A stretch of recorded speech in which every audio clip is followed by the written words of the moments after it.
All around her, people are dying, and only Rose knows why. You gotta come quick. You gotta come quick and get me. It's Rose. It's gotta be. Something's happened to Rose.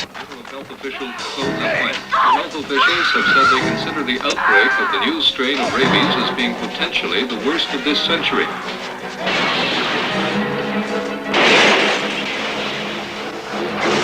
Don't scream. Don't panic. He's dead, and the dead can't hurt the living. Rabid.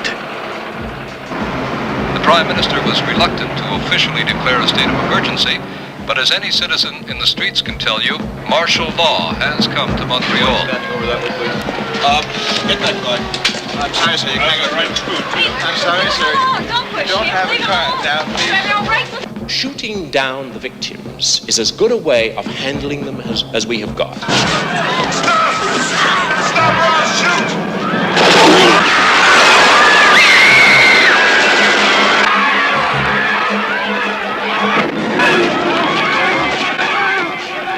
You can't trust your mother. Your best friend. The neighbor next door. 1 minute, they're perfectly normal. The next, rabid.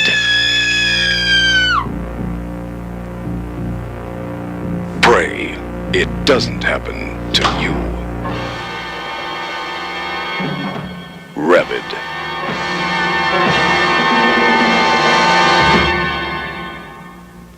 Hola! Welcome to Movie Humpers. I am Bob Sham. I'm Angela. The sounds you hear may be dogs. Yep. Happy Halloween. It is that month. Ooh, happy Halloween! Every day in the weekday, we drop a horror. And you may notice as we get going that I have minor themes for the... Well, we're starting the week off, each week off, with a Hammer horror classic. And we're ending the week in a fairly random selection for a horror movie.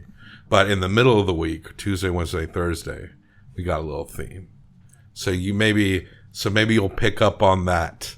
But yes, it is Halloween spirit. This is Halloween. I love Halloween. Maybe it's my favorite time of the year. I had this intention of we wear costumes during every recording. But maybe when we get closer to... I can do costumes. I did. Closer to the day, we'll start costuming up. I did take down my hair to talk about this fabulous 70s horror flick that we're watching. That's right. We're going back. A Canadian classic by, we've discussed his movies before. We love him. Mr. David Cronenberg. We've seen most of his movies, but this is the first time we've seen this one. And it is Rabid from 1977. Rabid. It is written by David Cronenberg, and it is starring the porn actress, Marilyn Chambers. And a rare, we do sometimes see porn stars in major roles. Some have kind of, who's the girl in Crybaby? Tracy Lord. Tracy Lord. She's probably the most famous one that kind of came up. And there was a point where after like Deep Throat, Beyond the Green Door, which Marilyn Chambers was in that, or Behind the Green, I can't remember what it's called, where there was like a hot moment where it seemed like maybe there was some artfulness to porn, like maybe there was something that could appeal to a certain audience beyond just fapping, as the kids say. And I think Marilyn Chambers kind of benefited from that era, but I feel like it's a lot more cold nowadays to porn stars. But also the nature of pornography and the mass production and the way it's consumed is different now. Well, and back then, like 70s, early 80s, horror was horny. Yeah. Like horror movies were horny. Sure. Even, and I mean, now they're like funny. Speaking of horny, she's got a horn coming out of her fucking armpit. God. This is like young David Cronenberg testing like his third movie out body horror themes. He's kind of credited as inventing body horror. Yeah. He accepts that label, but like to him it's more like it's not always horror, but obviously he's made some horror. Well, and I think that's what he's doing now is pushing that idea of it being horrific, like with Crimes of the Future. taking it. And even with Crash, like, he's been the whole time. Like, it's not just horrifying, it's also sexy. That's why he's got a fucking porn star who's gorgeous. Yeah. Playing this monster. And I've said this before. I want an RPG video game where you're in all the Cronenberg lands. Let it take place in fucking Toronto or have it where you got to go between Toronto and Montreal, where like David Cronenberg world. Wouldn't that be fun as fuck? That would be. I would love to watch you play that game. Come on. I would not play it, but I would watch every second. But a young lady and her boyfriend are on a motorcycle and it crashes. Yes. And he's thrown. She's trapped under it. They happen to be near this plastic surgery clinic. That seems a little far out from everything else. 3 hours away from a real hospital. Yeah, but there's a real hospital. But it's like a resort Richie place. People don't want to be seen. But like rich people will want hospitals near them. But you know what I'm saying? But like, so, all right, look, a young Cronenberg formulating those ideas, it'll take years to refine it. He's an auteur. He's a master. And this is not the only time he'll go into plastic surgery. No. World either. So I feel like a lot of things built on this that he did later. Marilyn Chambers' character is taken into the plastic surgery clinic for horror. Her boyfriend just has a concussion. He'll be okay. But they're basically like, she's going to die if we don't operate on her. And so why not take this moment to do an experimental technique where you're grafting outside layers of skin on internal organs? Okay. Why not? Why not? Why not? But my biggest issue with this, and it's glossed over so quickly, is that they have to keep her there in a coma or maybe they don't keep her in a coma, but she's in a coma. Well, they have to wait for a month for the cultures it to be sent off to grow. Yeah. So he can put them back on her. Yep. But like in the interim, her body grows itself. Her biology completely changes. Yes. There are parts that are missing that he doesn't fix. He basically like patches her, but he's waiting for these things to come. She transforms. Yeah.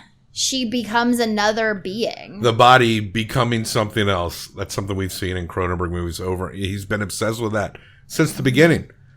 Yes, the body becoming something else. The idea of non-traditional sexual orifices. Yes. When she, first, like...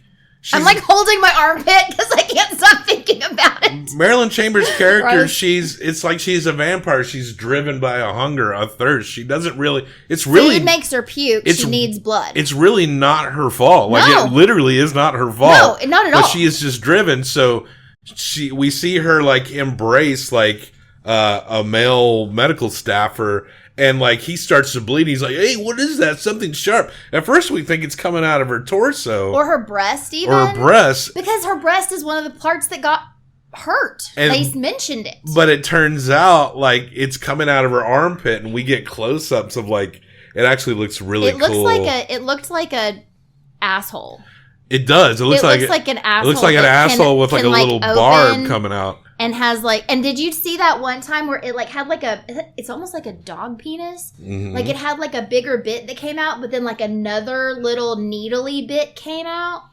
And apparently this thing sucks blood out of people, but it also infects them in a way that is similar to rabies, but it's not. Like rabies, the basic rabies vaccine won't work, we discover. Yeah, they tried that, which I thought was really cool. And people, start frothing after some time.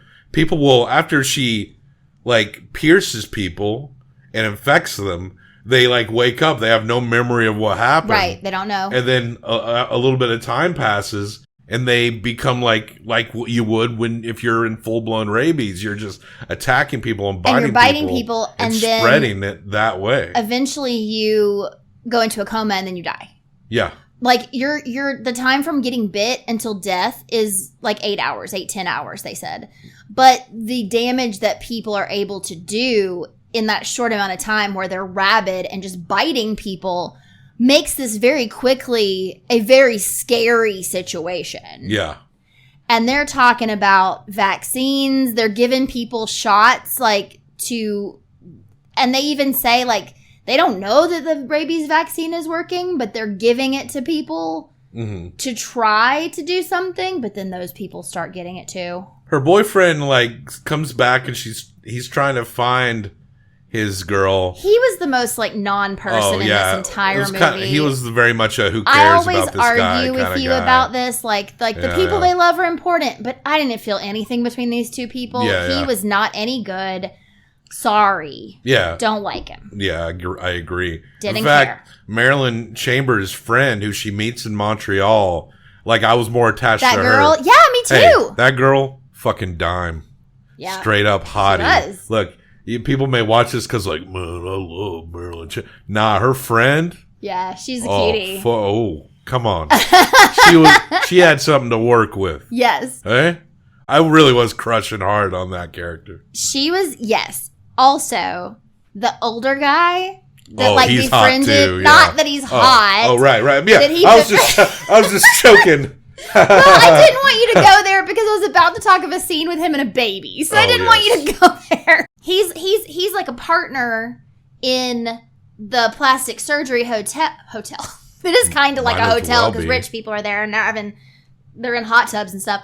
But he's a partner in the plastic surgery hospital. But he lives in Montreal, which is also where this boy lives. And so he's taken him, driven him back. And they have a connection because he'll, like, check in with him to see how his girlfriend's doing. Right. But Montreal's, like, the nearest major city. And it's, like, 3 hours away. Yeah. So when they find out that she's woken up because she calls him and says she needs his help, it takes them 3 hours to get to her. And by the time that he gets there, it's, like, blown out. And he has to stay in the hospital because they figure out that that's ground zero. They actually, I think he's in a police station, but yes, they quarantine everybody who was at the hospital, which was all the police.